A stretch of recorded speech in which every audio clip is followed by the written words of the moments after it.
Mr. Clerk, the time is 7:01. I am going to call this special meeting of council to order. The town of Aurora acknowledges that the Anishinaabe lands on which we live and work are the traditional and treaty number 20 territories of the Chippewas of Georgina Island, as well as many other nations whose presence here continues to this day. As the closest First Nation community to Aurora, we recognize the special relationship the Chippewas have with the lands and the waters of this territory. They are the water protectors and environmental stewards of these lands, and as a municipality, we join them in these responsibilities.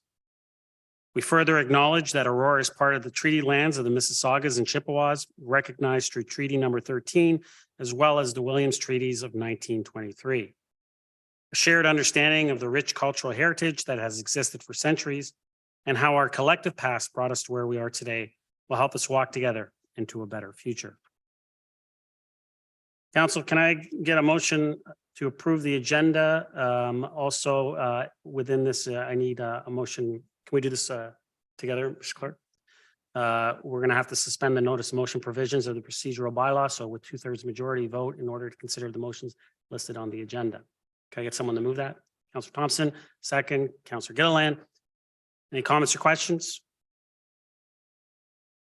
Call the vote on your e-scribe.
I already hit submit.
You want me just to call it?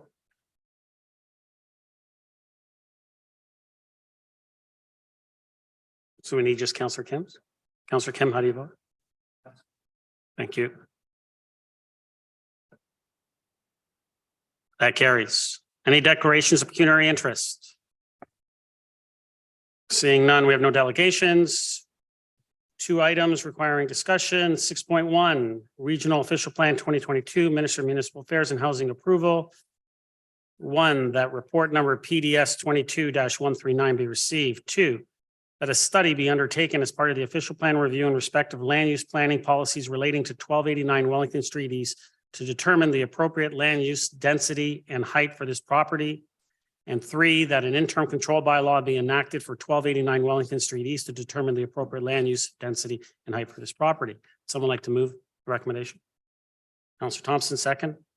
Councillor Gallo. Comments, questions on this one? If you. Yeah. Councillor Gillard. Thank you. Through you, Mr. Mayor, to Jason Gertner. Just a quick question about, whether or not we enact this and whether or not there's some new rules around Bill 23, if it does come into legislation as far as the legality of the file, if it was to go to OLT and we were to put the ICPL on that, are we going to be liable for any of the incurring cost if this is something that we decided that we wanted to go through and then it didn't happen? Is this actually putting greater financial risk? If you could just kind of clarify that, I just want to understand. Thanks. Mr. Serio. I mean, I'll let Mr. Ramuno if he wants to add into whatever you do. But go ahead, Mr. Serio. What? You're on now. Oh, this one. Sorry, through you, Mr. Mayor. No, whether Bill 23 passes or not, the costs remain the risk factor. Okay, I'll back up, because what you're suggesting is that Bill 23 now imposes a liability about costs being imposed on a party who is not successful. So in the past, prior to Bill 23 being introduced, there was always a risk of the Land Tribunal doing a doing a cost award against a party if they were deemed to be frivolous, vexatious, or if they were acting in bad faith. So Bill 23 doesn't impose a greater risk. The risk is always the same. It still continues to be the same. Councillor. Thank you. And just for the sake of an example, if, this was something that did go to the Land Tribunal and it was something that it was fixed on the existing proposal that was put forward, and we were happy with whatever that outcomes, just as a scenario, we could repeal the ICBL at any given time as a council. It's not something that would be a long, egregious process if that was something that we wanted to do. Mr. Serio. Through you, Mr. Mayor, yes, council would be able to repeal the interim control bylaw. Councillor. Thank you. Thank you. Councillor Gallo. Thank you. I'm in support of this. I wish we could actually do more. And if this is the extent to which the town has authority to do to put this, in my view, back on the rails, then I'm in full support of it. But I think we should have a quick review of these lands and the application to get a good sense of exactly what's going on here. As we know, and we had plenty of discussion at this table regarding this property when it came to us. I think it was late spring, early summer. For some odd reason that I still don't understand, they circumvented the York Region official plan and managed to convert the lands from employment to residential and get it into the York Region official plan and mapping. Somehow we also made that error in our mapping in our official plan, and we adjusted that because this council has never converted those lands, and those lands never went through an official land conversion process like everyone else had to go through. They just got it. And I personally sent a letter to every member of York Region Council questioning how that happened. Nonetheless, it passed and went through. I questioned the director of planning at the region, and the answer was really, they got a letter from our previous director of planning, I guess, requesting it, and it just happened. Contrary to the entire process, contrary to what's good planning, contrary to discussions with us at the table to see exactly how we see those lands. And I'm happy to say when it did come to us, this council stood strong and opposed that application. Now what we have is a minister that feels they know better than us at this table our staff, the public, and has circumvented the entire process and basically has given them a green light. And you can bet they will appeal whatever we're doing tonight. This to me just stinks. And I don't know how this developer is managing to get such a smooth, clear path to this development. But they've managed it. And one more side point, and this is only to underline the extent to which this developer clearly has influence or wants this development to happen. And Mr. Mayor, it's no disrespect to you, but I think it's important for this to be in the public record that the South Lake Run, and I encourage anyone who can raise money for the hospital. And I think it's a great thing what you did. And again, has nothing to do with you and does not reflect you in any way. It reflects the developer and the extent to which they will do whatever they can to get this forward. They donated, and I stand to be corrected, $38,000 towards South Lake. Quite unprecedented and a large sum of money. No one came anywhere near that amount in two different ways they donated that. And I just want to paint a picture for everyone on exactly what's happening here. And I'm not going to sit back and watch it happen and not have the public understand the entire process that this took and how off the rails this is and the impact, if this moves forward, it will have on this community. It is very significant. And somebody should be paying attention because this developer is getting things that no one has ever gotten. And it bothers me to no end. And if this is the extent that the town can do to put it back on the rails, then I'm in full support of it. Thank you, Councillor. Councillor Gardner.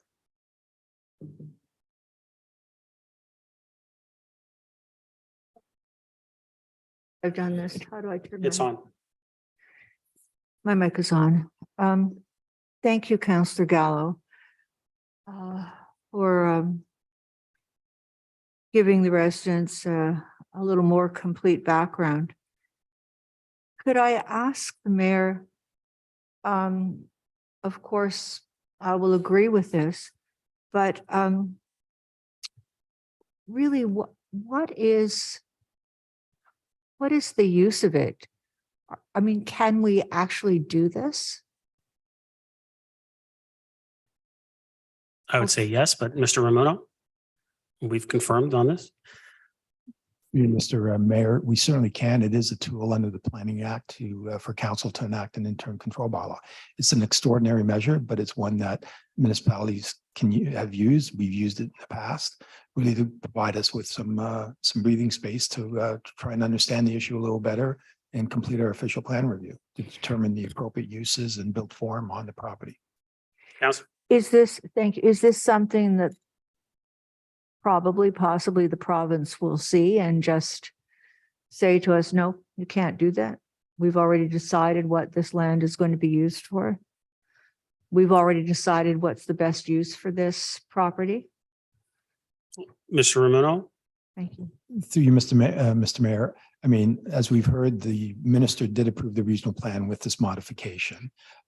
Interesting, as I mentioned in the report, December 1st, we have our first OLT tribunal case management conference on the particular application, that was brought to council back in June, which was the original, 7-story proposal. So it'll be interesting to see when we show up at that case conference hearing, they'll be aware of this interim control bylaw should council enact it this evening, and we'll see where they want to go with that current OLT file. Councillor. I think, Mr. Mayor, when we spoke, you said this was not appealable. No, Councillor, it is appealable. But I believe, and as I believe our director of planning believes, we actually have a good case to enact this interim control bylaw due to the fact of the drastic change that has been undertaken by the minister himself. And that would allow us, as per the act states when it talks about the interim control bylaws, to enact it to have a study on this particular property and to freeze all development on it. So we believe we have a good case if it was appealed, and we believe that it would stand up at the tribunal. Thank you. Well, it's worth a try. Thank you. That all? Is that all, Council? Yes. Okay, thank you. Councilor Thompson. Thank you. I don't have a lot more to add. I share in the disappointment and the outrage and I guess being a little bit flabbergasted by the process in which this has come to us. And I certainly fully support the motion. I support the action, but I think that I'd like to also put forward an amendment. I'd like to see it on record that we submit a letter to the Premier, to the Honorable Michael Parsa, to Minister Clark, expressing our disappointment at the process and the manner in which this has come about. There was no communication. There was no collaboration. There was no consideration. There was no communication of any form to even say that this was on the radar. And, you know, when we look at the various levels of government, we always talk about the fact that, you know, we need to work in concert with one another to help resolve and move forward on issues. And this was not the case. And so I think a letter needs to be sent officially from the town and all of council expressing exactly what we're saying here tonight and demanding an explanation. We need to understand how this came about and why is the property approved for such a massive increase. When you look at the scope of which that they're allowed to build, and then you compare it with everything else in town, it's really out of whack. And so we need an explanation. We need somebody to come before us, or at least respond to our inquiries. And I know you have sent some communications, but I'd like to see it officially being approved by council. So I'd like to put that forward as an amendment. So, Councillor, what I would ask is this one, this specific item in front of us deals directly with the interim control bylaw. Maybe we can add that clause to the motion that we're going to be dealing with later, which talks about that we oppose the special provision. And then that we can send a letter as a council. I think on that one would be a good one to add the amendment to instead of this one. This one's specifically about the interim control bylaw. As Yeah, long as it speaks to really the whole change in the official plan and specific to this issue. Yep. That's fine. Thank you. Councillor Weiss. Thank you. I too agree that this is an outrageous overreach on behalf of the province. And I was going to ask the same question as Councillor Gartner did about the legality of this and what's to keep them from overriding this the way they've ridden over the official plan and everything else. So I think we had that conversation earlier, and you're confident that that's going to survive, and I hope that it does. So I have nothing more to say on that. I'm in favor of the bylaw to be enacted. Thank you. Councillor Gardner, second time. Yes, thank you. I don't know where it would be appropriate to mention this, but on this land, the water table is very close to the surface, and I think staff have the hydrology report that they intend, if they're going to construct, they intend to pump. Well, at the end of the day, it's probably going to be hundreds of thousands of liters of water from the area, which would cause, or certainly could cause, irreversible environmental geological damage. So it's not that this is just an outrage with the intensity of the planning and the changing of the zone, but this land is would be very difficult to develop and would be very environmentally negative to develop on for this kind of intense development. So where would we have that? I mean, I think it's worth mentioning. So Councillor, we can mention that in the letter as Councillor Thompson mentioned, that we send one to the Premier and to MPP Parsa, as well as Minister Clark. But it's also something that would be in discussions if it was appealed. And Mr. Romano, you can correct me if I'm wrong. If it was appealed, that's some of the discussions that would occur as far as why we are implementing this interim control bylaw, so we can study the appropriate land use, so we can study the environmental impact, so we can study the density uses in that area. All that would be discussed in that section of it. Thank you for the clarification, because when this came to council, there was no mention of this problem, and this is a very serious problem. So I'm glad to know that it's going to be discussed at the tribunal level. Also, there is a very large, it's called a mineral cultural meadow on this land that certainly the monarch butterfly has been sighted on, and it may be a habitat. And as the monarch butterfly is a species of concern, I would like to ask through you, Mr. Mayor, to Mr. Romano, why was this cultural meadow allowed to be completely removed from the property? And I believe that planning staff was made aware of this by a resident. Mr. Romano? Certainly through you, Mr. Mayor. Yeah, I am aware that the applicant, I think some time ago during the summer, did cut the field, cut the grass of the meadow. Just to step back, notwithstanding the minister's modification, that really only provides an OP approval, land use designation approval. The applicant still requires, even if that minister's zoning order would remain in place, the applicant still requires a zoning and site plan approval. So we're at the board. So all those technical matters would still have to be addressed at a future date, whether it's at this current OLT hearing or some future OLT hearing. Counselor?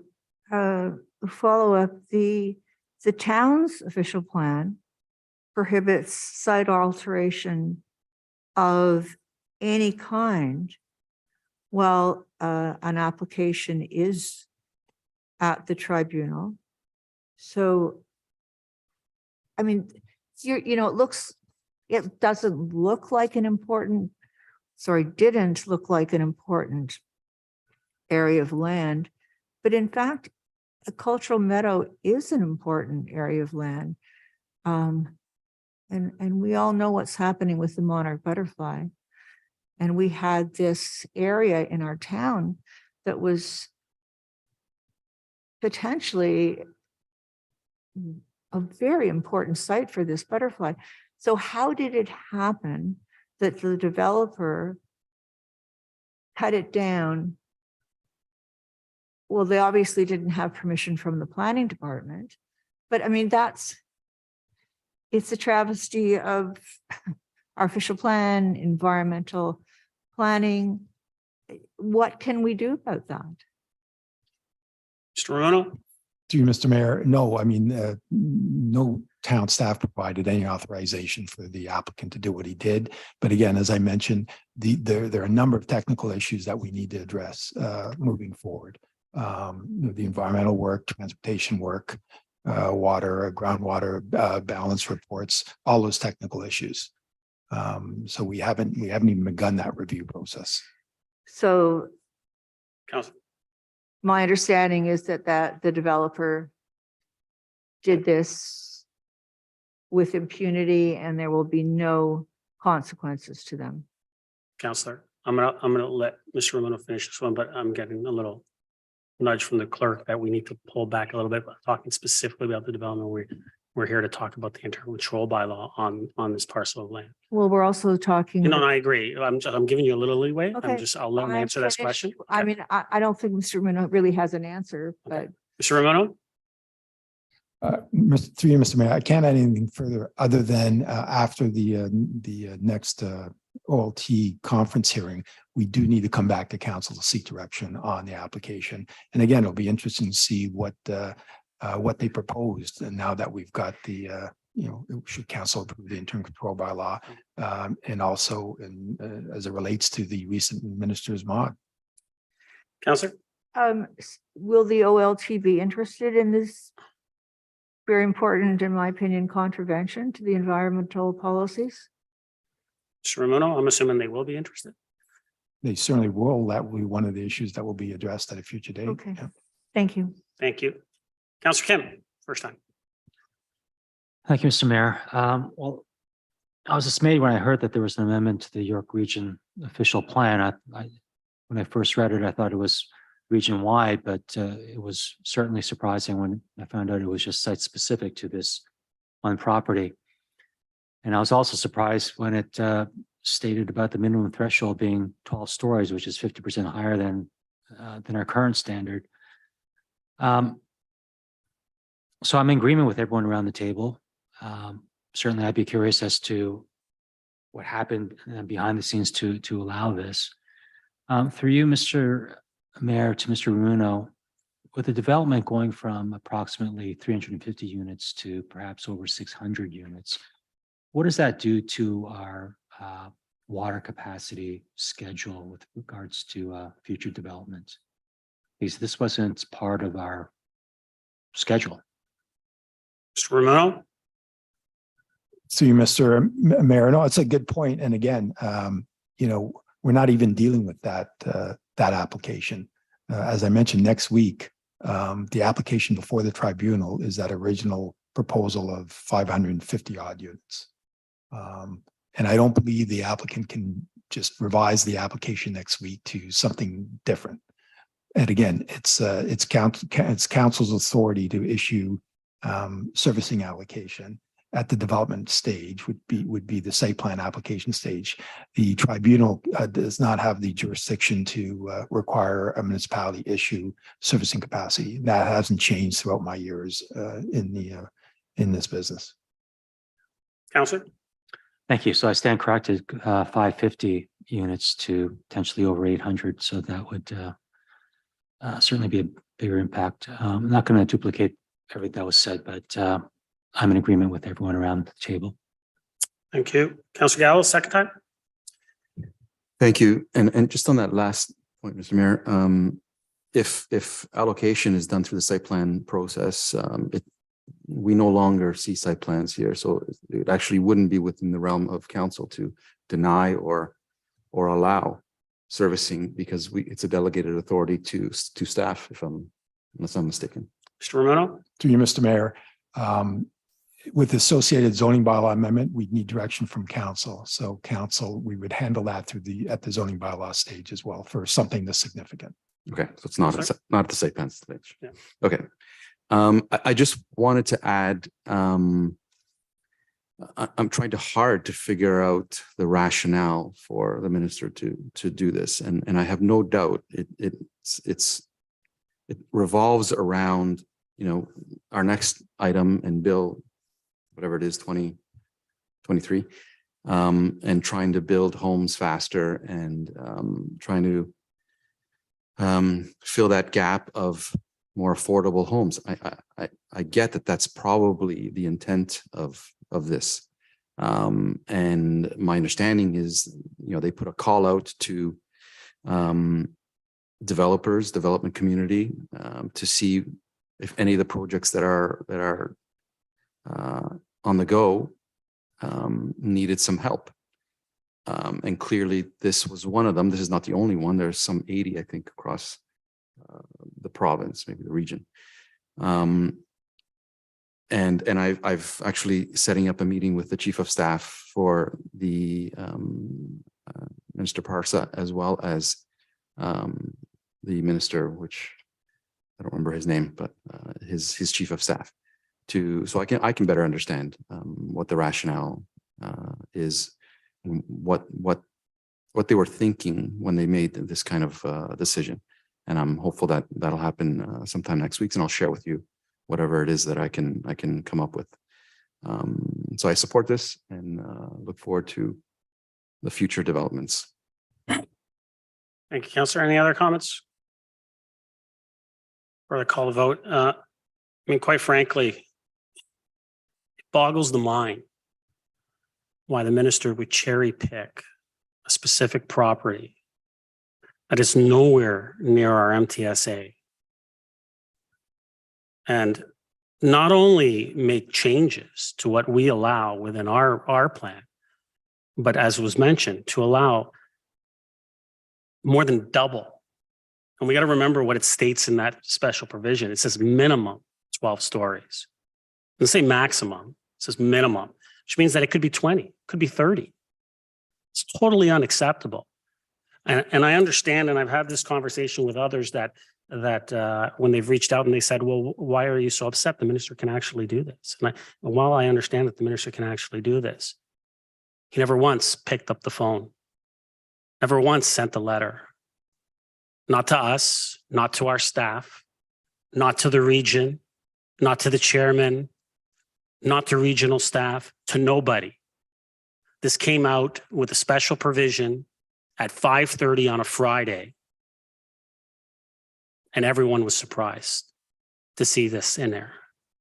I was told when Mr. Ramuno came to my office, you better sit down for this one. And he was right.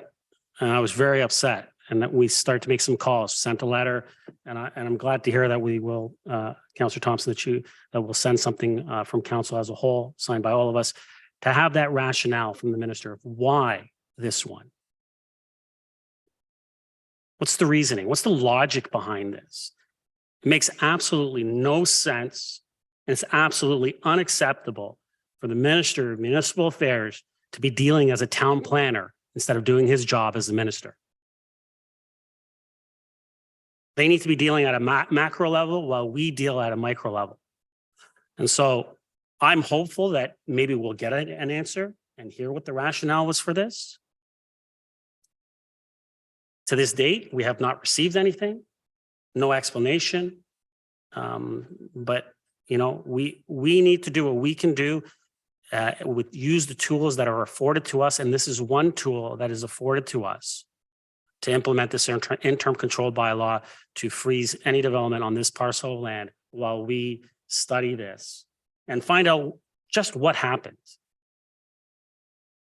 So I'm glad to hear from my colleagues around the table that you all feel the same way. And hopefully we get to the bottom of this. That I'll call the vote.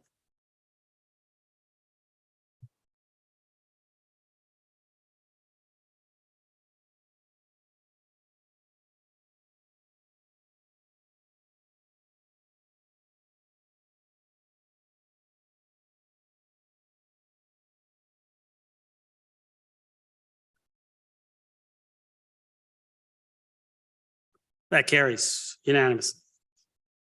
So Council 6.2 is Bill 23 proposed omnibus legislation summary. This one's just a receive for information. What I would suggest, Council, is that we just receive this one, and I'll allow some leeway when we deal with the motion to ask questions about the report itself. We all good with that? So that way we don't duplicate? Okay. So would someone like to move that to receive for information? Councillor Gallo, seconded by Councillor Kim. I'll call the vote.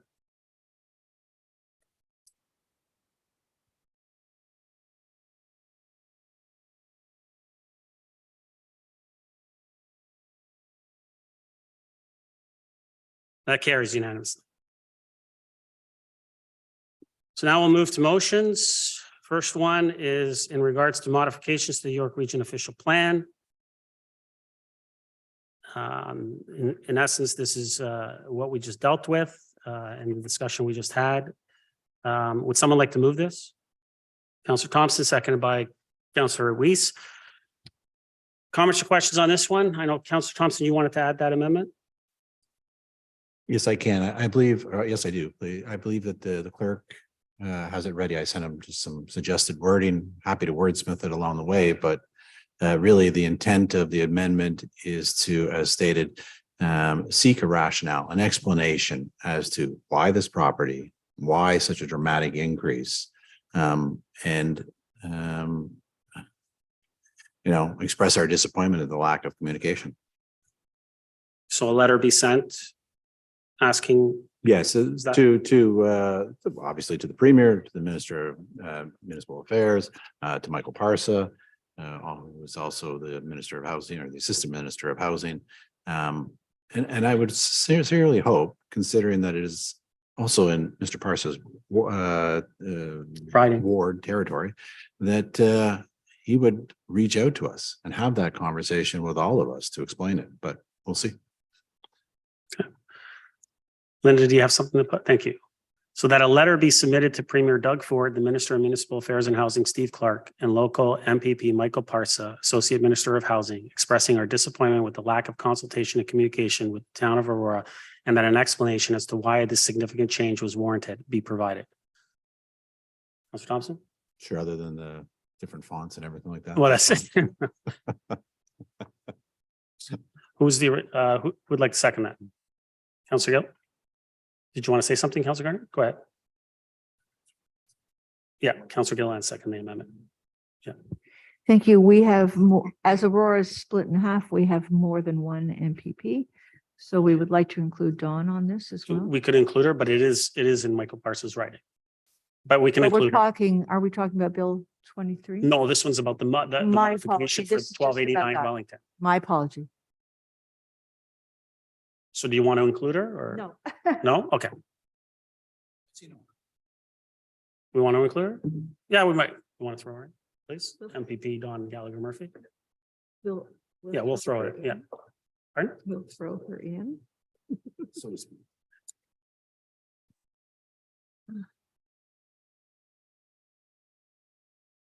Okay, while we get that in, is everyone good?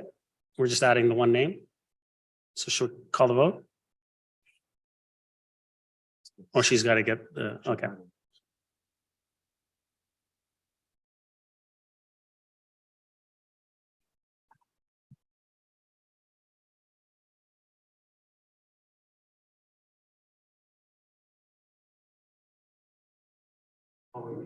So why not go for broke here and also include our two federal MPs? I mean, this is such a, I understand that, but it really, it's not within their jurisdiction. They really can't do anything. no, just, I mean, it's such a. I've already slap shared, at I can the face. tell, I mean, I'm sure you've probably talked to them. I've shared it with them. They know there's really not much that they can do. And there's really no explanation they can give us. No, thought it might be nice for the record. All right. All right, with the added name. So I got moved by Councillor Thompson, seconded by Councillor Gillen for the amendment. So we'll call a vote on the amendment.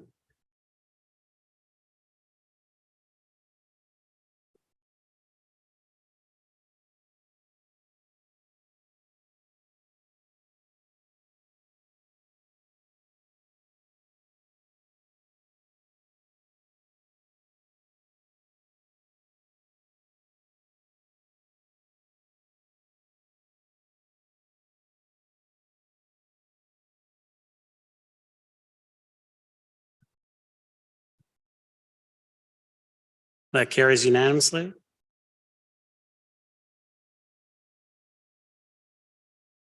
Back to the main motion as amended. Any other comments or questions? Okay, call the vote.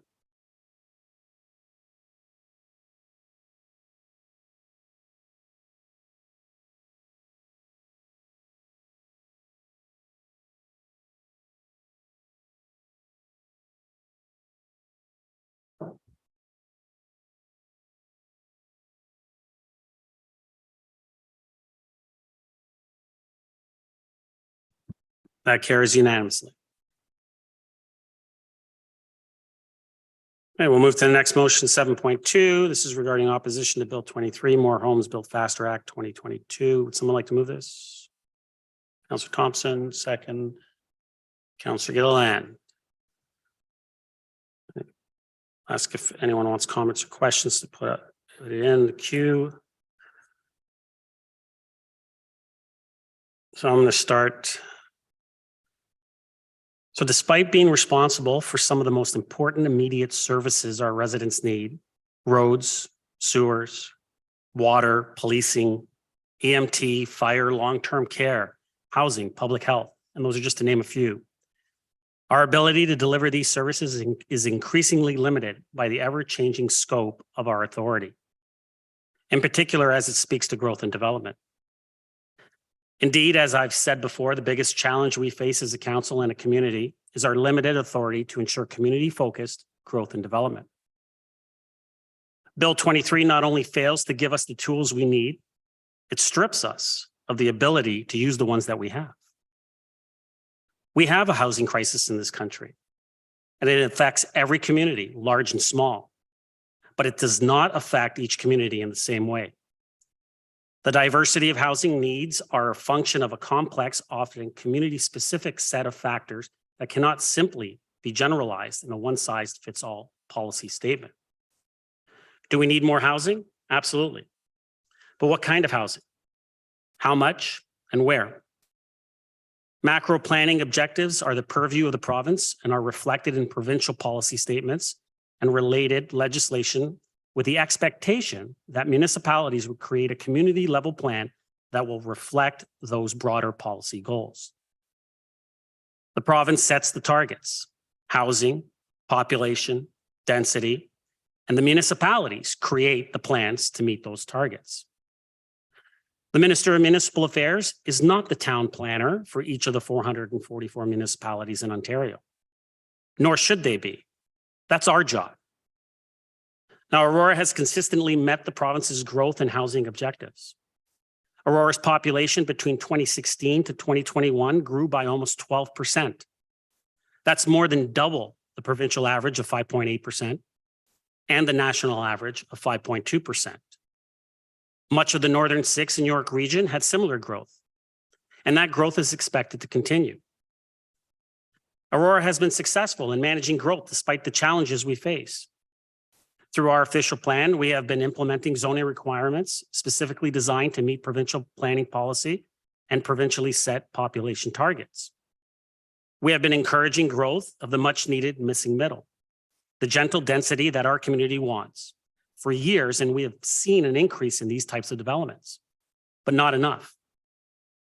We could do more if we had the authority to enforce our official plan.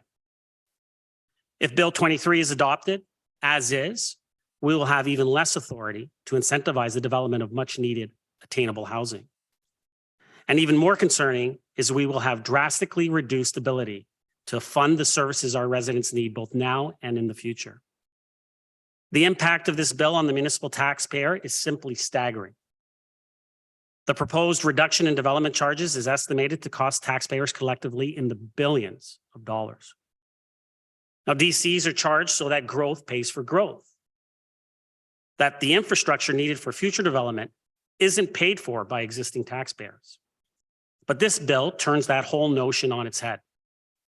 To quote from the public comments on Bill 23 filed by the Association of Municipalities of Ontario, and I quote, "The bill proposes changes to infrastructure financing that would shift costs from developers to municipalities based on a faulty assumption that savings will be passed on to new homeowners and renters, i.e. that house prices are determined by the cost of inputs rather than market forces.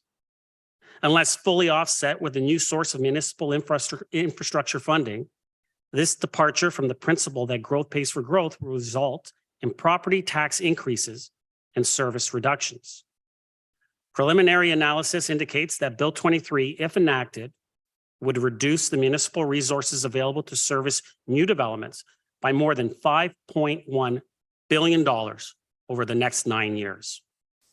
This estimate includes a reduction of over $400 million for community housing during the same period. So put simply, the cost of housing, of infrastructure, of services, of amenities doesn't simply disappear. Someone has to pay. And that someone will be all of us through higher property taxes or drastically reduced services, or quite frankly, both. The price for building new homes should not be the wholesale destruction of municipal authority and effective environmental protection. Bill 23 proposes extraordinary changes to planning, environmental, conservation authorities, heritage, social, and public policy and legislation in support of the proposed goal of more housing.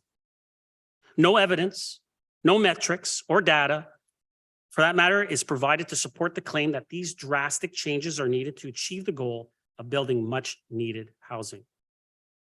Frankly, there's little evidence that any of the measures in this bill will build the housing we need.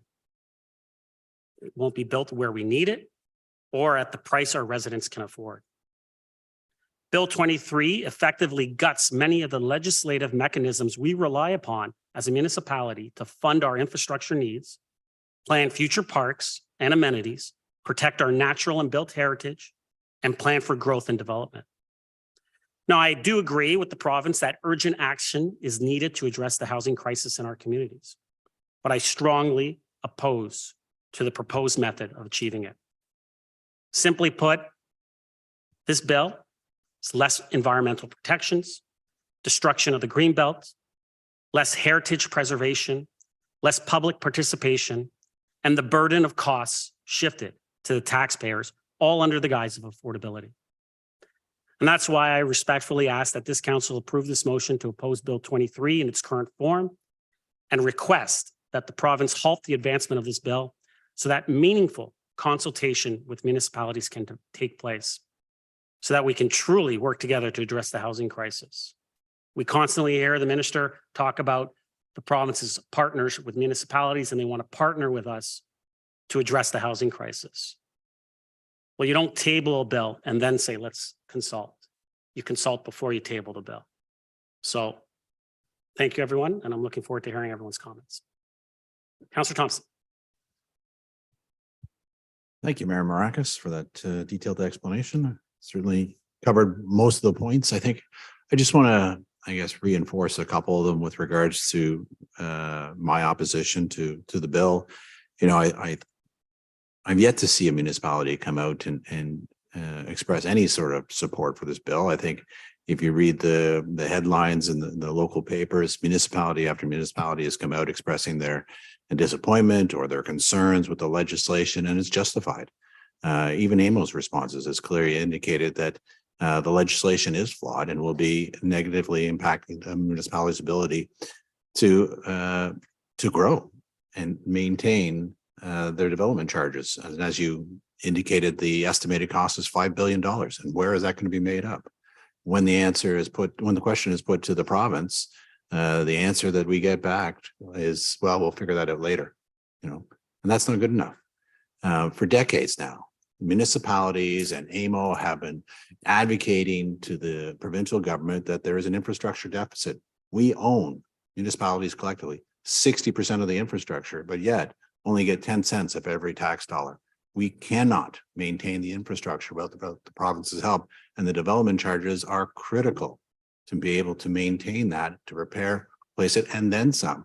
And for them to take pieces of that away so that growth no longer pays for growth is irresponsible, in my opinion. And there is got to be a plan to be able to allow for municipalities to make up for the loss, and it needs to be detailed and explained to us long before this legislation is passed, and yet there isn't any. And to me, that's not good planning. That's not good legislation.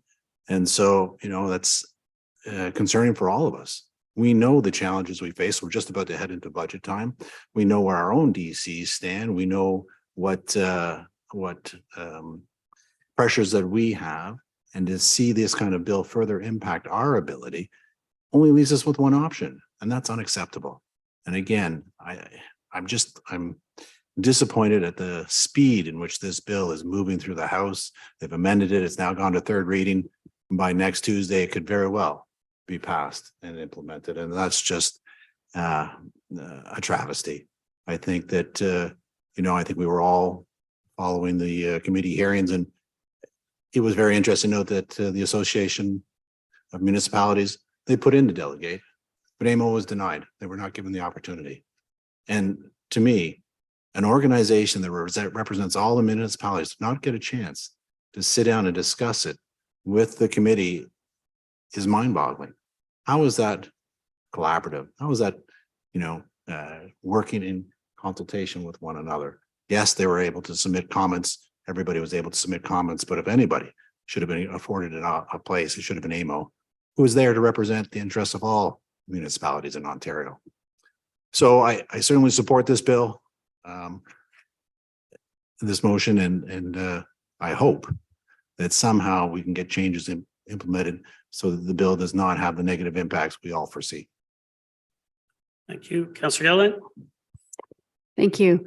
Well, I'm not so sure there's very much left to say. I think you both covered it, Councillor Thompson and Mayor Maracus. There is certainly a lot of points to this that we're feeling a bit sucker punched, I guess, for lack of a better term.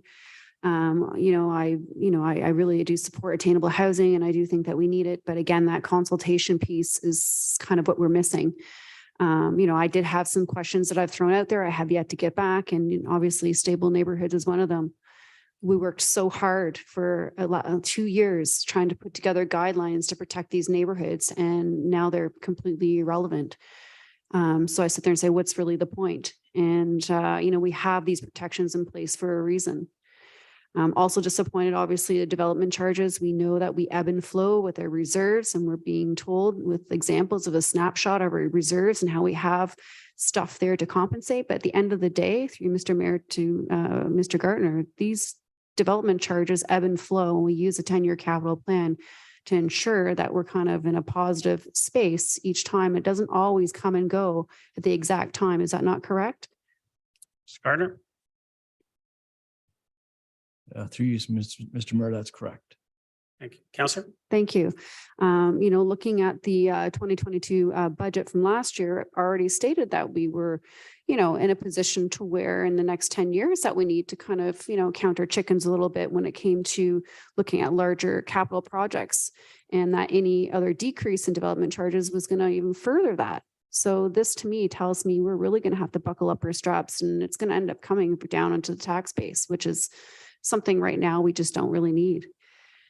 Another big alarming part for me is the conservation authorities. So from what I understand, and I was at the meeting, it's pretty much eliminating some of the reviewing and the commenting on these development projects and putting a lot of that pressure onto the municipality, where municipalities, we don't have the staff or the expertise to be handling these files. So what's going to happen? Well, we have this thing called the conservation authorities that are the experts. And should we not be utilizing this body to be handling these sensitive issues? I just don't understand that mythology. I know that they've presented some solutions to present, to be collaborative, but again, we're just lacking this collaborative approach, and we really should be holding our conservation authorities near and dear, because that is their role to protect and make sure they're doing those assessments. And as municipalities, we rely on these assessments when we're making decisions on these projects moving forward, and we can't lose that. One last thing I wanted to talk about was the green development design standards. I know that's something we have worked really hard in designing and, creating a document and guiding for development and encouraging developers to incorporate some of the green development design standards in their projects. And, we are ahead of some municipalities across Ontario utilizing this tool to incur some incentives. And from what I gather, this completely eliminates the opportunity to even give any comments or suggestions to developers just based on this Bill 23. And through you, Mr. Mayor, to Mr. Ramuno, did you say, Mr. Ramuno, that there was some revisions today based on green development design standards that we haven't yet seen yet? Mr. Ramuno, yeah, Councillor, yes, there is specific to the green development standards, but Mr. Ramuno, go ahead. Through you, Mr. Mayor, there were a number of proposed changes at the committee hearing today. I can go through the ones that I sort of gleaned through, but the one relating to, I guess, green development standards, I'm not sure if that's the way it was actually crafted, but the one provision speaks to the site plan provisions were also tweaked, allowing site plans to include matters related to green roof bylaws and bylaws that require environmental standards that are in the building code. Having said that, I mean, my read of the legislation so far, council passed a policy document, the green development standards back in June. And in my mind, they still apply, and we will be ensuring that they are adhered to at the development stage, whether it's site plan application or subdivision application. The one change proposed by Bill 23 is to eliminate the requirement for site plan control for any residential development under 10 units. So, I mean, that's an impact. I mean, we don't necessarily see many of those, but anything above 10 units are still subject to site plan control, and that green development standard document would be, we require developers to adhere to that. Counselor? Thank you. I mean, while it sounds all great, I think it's the under the 10 unit that I tend to disagree with. I like to say there's probably some good things about this bill, but again, it's the lack of consultation that I think that we all are wanting to hear. I am in support of this motion because I do want to have some more consultation with the province, and I'd like to see this deferred until we actually can all sit at the table, the municipalities, and build something that actually fits for our community. As it stands right now, it's pretty much eliminating the region, going straight to the province, and them telling us what, our town should look like. So, I think I've said everything I need to say, but I am disappointed in the way that it's gone because it's not the way that we want to seen happen. So I'm happy to support this today, and hopefully the province will listen and sit down with municipalities and allow us to have some more comments and hopefully come to terms with something that's going to be proactive for attainable housing, but responsibly in our town. Thanks. Thank you. Counselor Gallo? Thank you. And I agree with everything that's been said, and I certainly won't repeat it. Well researched and far better than what I could have described. I just have two questions and a comment. The first one, I think I know the answer, but I think we should have it public.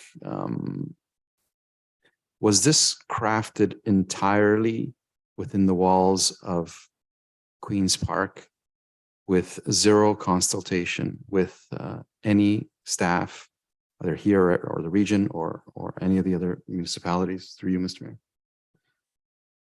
I'll let Mr. Rumina, but I would just say that we had the conversation at the region. The province would probably turn around and say that through the Affordability Housing Task Force that was done about, what was it, about a year ago?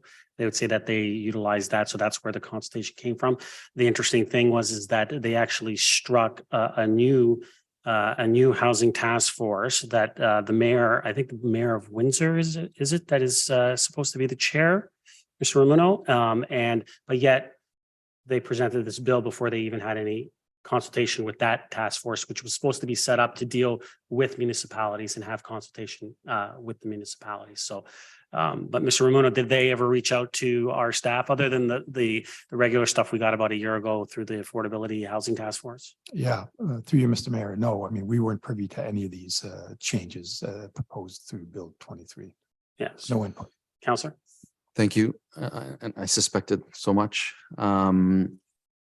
So it's clear to me, for the most part, this was crafted within the walls of Queen's Park, and I'll go on a limb. Well, I'll just say it, perhaps within the walls of some of the development community and their offices as well, because they're big supporters of this. And if nothing else, this provincial government is consistent in their lack of communication with us, with the public, on very, very big, influential and highly impactful decisions. And that's shameful. And there's no reason for them to have done this. The second question, Councillor Thompson, I think already answered it, and that many municipalities have also opposed this. Are we aware?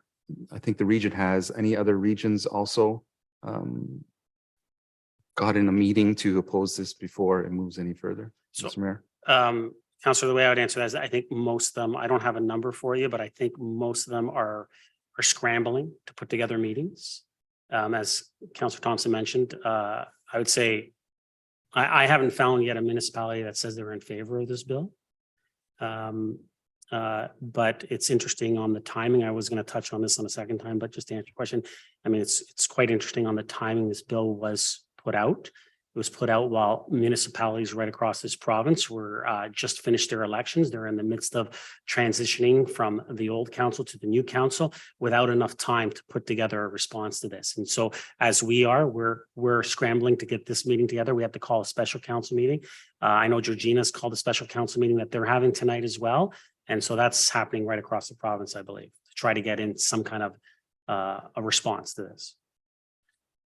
Very, very well organized, I have to say. And I'm just shocked because, I know some of these MPPs personally, and they're good people, and I know they want the best for the community. And it just adds another layer of shock that this has come to us like this. Just thoroughly disappointed. Absolutely. Councillor Weiss. Thank you. And thanks for the presentation you made. And I also want to thank Mr. Volpentesta for this summary that was provided here. One thing that I think is missing from it, however, and I wonder if we should do this, because at the end of the day, while we're talking about the effect on the town and the expenses and all the rest of it, this is going to fall to taxpayers. And I'm wondering if there is an opportunity for us to actually look at the financial impact of this in dollars and cents and taxes, because I think it'd be a far more powerful summary if we could say to our taxpayers and others that this is the real financial cost. We can talk about $6 billion across the province, but what does it matter to our people here? I know that our residents are concerned with taxes and services and all the rest of it. None of them want a cut of service, and none of them want increases in taxes. So I'm just wondering if that's possible, Chair, through you to maybe Mr. Ramuna or someone else. So, Councillor, I can answer that because I've already had discussions with staff about this, and during our budget discussions, we will discuss, and there will be a line item that will speak specifically to this and how much the costs will basically entail, and it will give it as a number and also as a percentage. Thank you. And I was listening to Councillor Gartner about involving the feds involved in this, and I think there's some merit in this somehow, because when you really look at it, our immigration policies are bringing hundreds of thousands of people, and the federal government has to take some responsibility for bringing people into this community and all the communities across Ontario. So I don't think it's just a provincial problem. I think this is a problem that's happening everywhere, and we maybe ought to do something to make sure that the two members of parliament are aware of the problem. And finally, I guess from an election standpoint, this government has decided that they're going to increase the taxes of every human being who's a taxpayer in this province. And I don't know how they can do this without thinking about walking it back. So I think these submissions that we're making are vital to make sure that they understand the egregious violation that they've made. But we have to be clear about it, that there has to be a shared responsibility here, not just lay it all down on the municipalities. Absolutely. Thank you. That's it. Thank you, Councillor. Councillor Gardner. Just as a note, that provincial task force that was struck, they did report that there was enough land outside of the Greenbelt. Yep. We're looking at this for our municipality and our residents, but there are a lot of other things in here that affect the wider community, and I would like them to be noted. One of them, two of them have been mentioned by Councillor Gilliland. With respect to the green standards, it takes away the ability of municipalities to hold new buildings to efficiency standards, and that's crucial to meet net zero targets. And even if it's under 10 homes, but added up, that's really debilitating for us if we are going to take the target seriously. The other thing is natural heritage, the destruction of natural heritage systems, they're complex machines. And if you take individual parcels, you're not looking at how they fit together so that they can function effectively. It's really quite a serious problem to take environmental systems apart.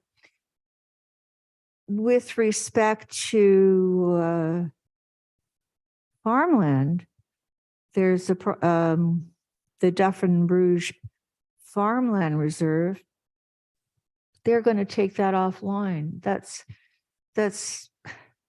thousands of acres in the green belt that we need for food security. We know from our experience with COVID and with the war in Ukraine, when you disrupt the supply chains, local food and local products is even more important. But food security is something we should be concerned about.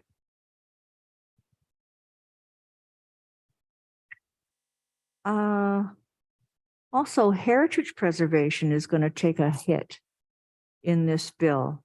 It's going to be harder for us to protect our built heritage. And there are so many problems with this bill. Lake Simcoe Conservation Authority was mentioned by Councillor Gilliland.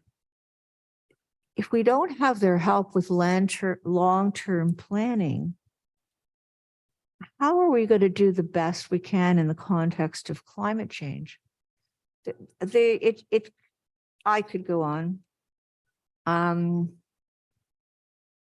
I won't, but these are all things that are in Bill 23 that are very serious issues. And I know we want to put our municipal reservations front and center, but I think as a municipality in the wider context, that it would be appropriate for us to mention these other things. Through you, Mr. Mayor, to you, Mr. Mayor. Could we add at least a sentence relating to each of these things? The farmland, the taking the environmental systems. Do you want me to give you a suggestion, Councillor? Yeah, and the letter from Lake Simcoe. Yeah, can we add that as well? And That got sent to the province. Well, I mean, I think they support the same thing. I was just going to suggest that where the first clause says that the town of Aurora opposed Bill 23, More Homes Built Faster Act 2022, which in its current state will severely impact the environment, heritage preservation, public participation, and a municipality's ability to provide future services. Food security and our ability to. I think now you're getting really too in the weeds. I think if we leave it a little bit high level, I think it's okay to add the environment because the environment's important. I think heritage. Well, I think we definitely need to mention the destruction of farmland. I think that all encompasses when you say the environment. It impacts the environment. Farmland is something different. Well, we can sit here and wordsmith it, but I mean, I'll see what everyone else has to Okay, think. I feel very strongly about the farmland. It's one of the things that's been discussed a lot in the media and in the print media, online, on the radio, because it's very short-sighted. So I think that we need to work that in somehow, please. Do you want me to at least put in what I stated and then we can go from there? Say that again, please. I said in its current state will severely impact the environment, heritage preservation, public participation, and a municipality's ability to provide future services, amenities, and infrastructure. So we're adding environment, heritage preservation, and public participation. I think environment is encompassing. all I those have to items, but we'll continue the discussion, but Okay, for the thank time you. being, I'll add that as a friendly amendment. I guess, Councillor Thompson, you moved it. Are you okay with that? Okay. Who did I have second that? Councilor Gillen, you're okay with those three words being added? Okay, and then we'll just further the conversation. We'll see how we go from there. Councilor? Oh, you're at time. I apologize. We'll go for a second time. I'll come back. All right. Councilor Kim? Thank you, Mr. Mayor. Well, Bill 23, the more you read it, it becomes more far reaching than one would think. The bill largely reduces development charges, community benefit charges, and parkland dedication, as everyone knows. The bill has a financial cost, environmental, and as Councillor Gardner mentions, heritage cost.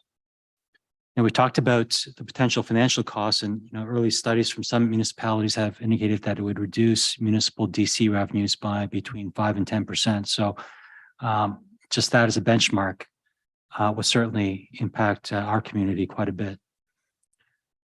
Even when people consider that growth paid for growth, which was I always thought was untrue, some studies had calculated that to be about 80%, and with the current DC revenue reduction, we're looking at probably in the neighborhood of 70%.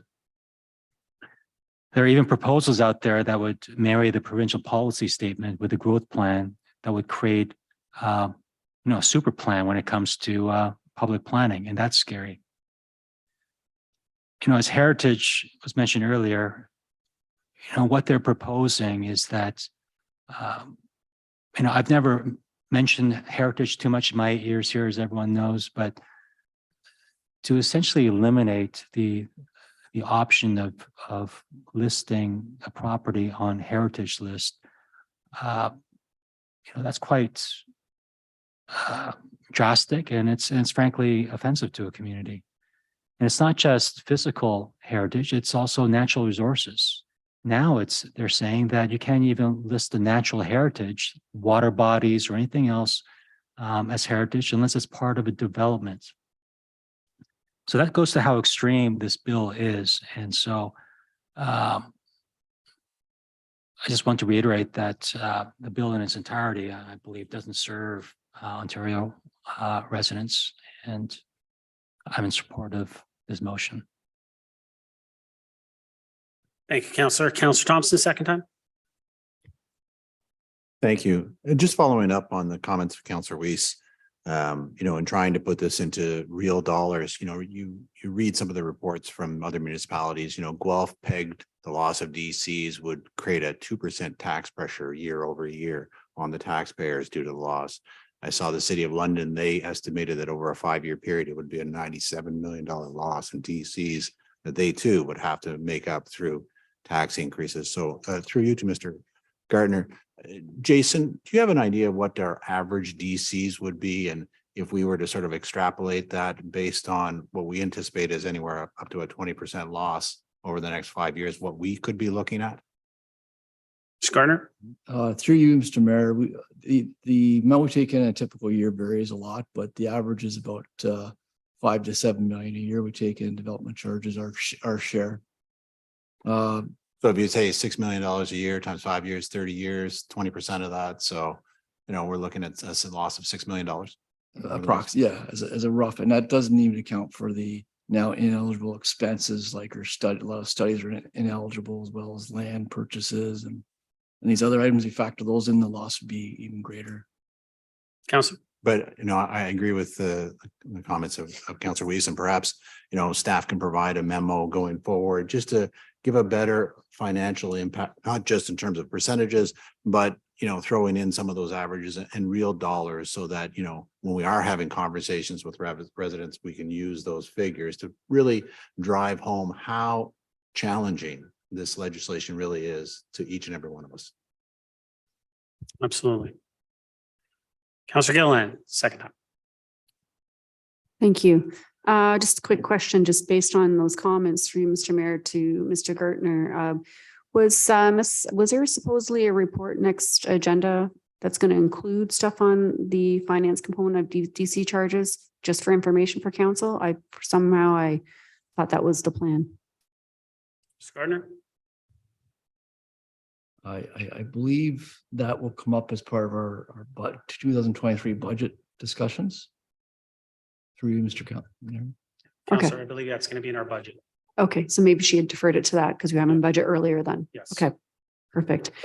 I guess the only comment I wanted to make is I wanted to add sending it to our local MPs as well as Councillor Weiss had mentioned, because that is a good, really good point, because the federal government did instruct us to accept another well, I guess 500,000 people from other countries, and which is, I guess, what, 150,000 more than we normally would on an annual basis, and they need to live somewhere. So I think it goes in tandem with the pressures. So I do think that they should probably be aware of the pressures that are being put on us provincially, as much as the province is trying to move forward and build attainable housing.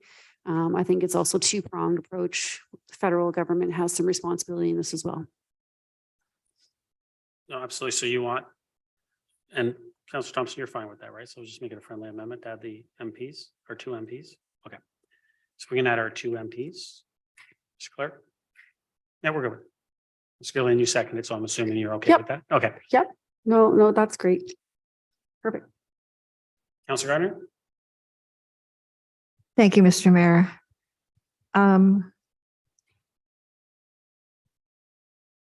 The government before this provincial government found the farmland to be so important that they actually set up a farmland reserve. And this is going to be the largest piece of land that is going to be removed from the Greenbelt. And we know with Highway 413, there's going to be loss of farmland. I don't think that it's trivial. I think it's extremely important. And I would like to make a motion that that is mentioned as well. An amendment, sorry. And what do you want the amendment to say? When you've got your list of 3 things, that loss of farmland is included as a 4th. Seconder? Councillor Gallo? Should I just call a vote? All those in favor? Opposed? That carries. Councillor Gardner?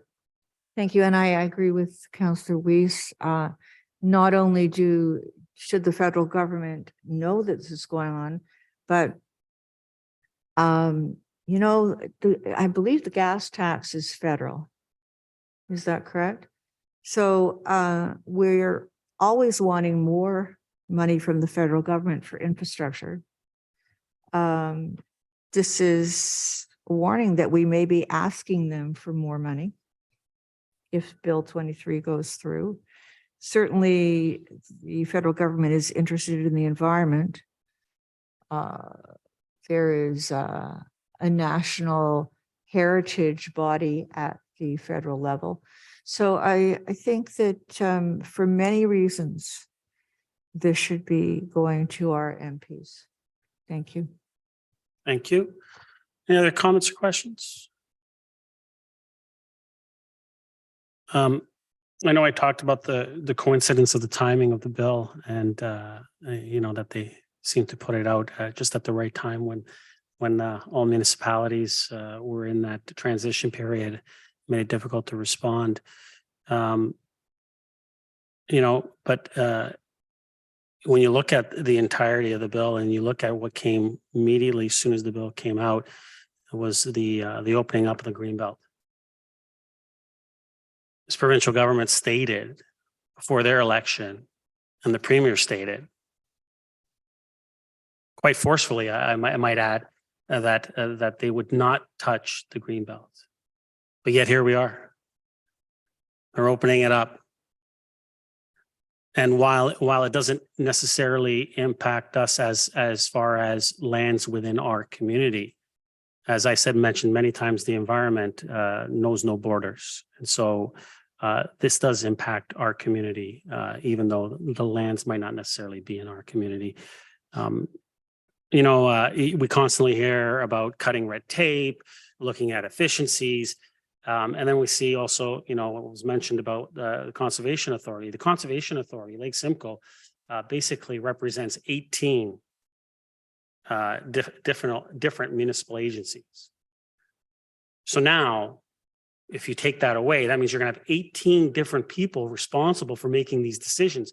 I don't understand how that creates efficiencies instead of having one body making the decisions. So, a lot of the stuff that's being presented to us in the name of affordability, the name of attainable housing, looking at making 1.5 million homes in the next 10 years, is absolutely trampling all over, as I mentioned before, our municipal authority, conservation authorities, the environment. It's just, and I'm going to use the word again, mind-boggling how some of this stuff is coming out and being tabled. And I think a lot of municipalities are, and I think it's actually, as I said, I don't even think there's even one that I've found to this point that disagrees that this bill needs to be stopped. And we need to work together to resolve the housing crisis. And it's not just the province, and you're correct, Councilor Gardner and Councilor Weiss and Councilor Gillen, all of us, that it's the federal government as well, right? It's going to take all three levels of government to find solutions to the housing crisis. And ultimately, what's being presented in the House by the provincial government is not the solution. And I think we can all agree on that. I'll call a vote.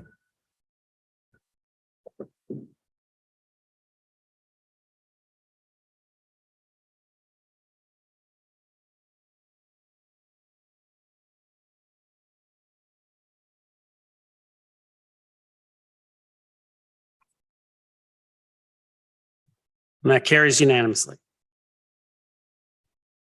So council will move the bylaws. We have one. Can I get a motion to move the bylaw? This is in regards to the interim control bylaw. Councilor Kim, Councilor Gallo. Comments? All those in favor, or actually I'll call the vote. Sorry, we're on East Red.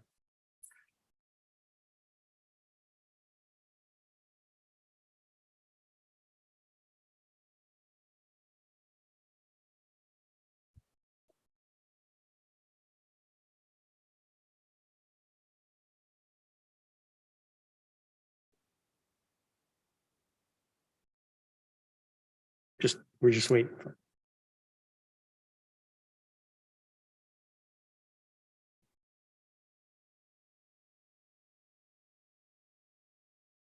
That carries.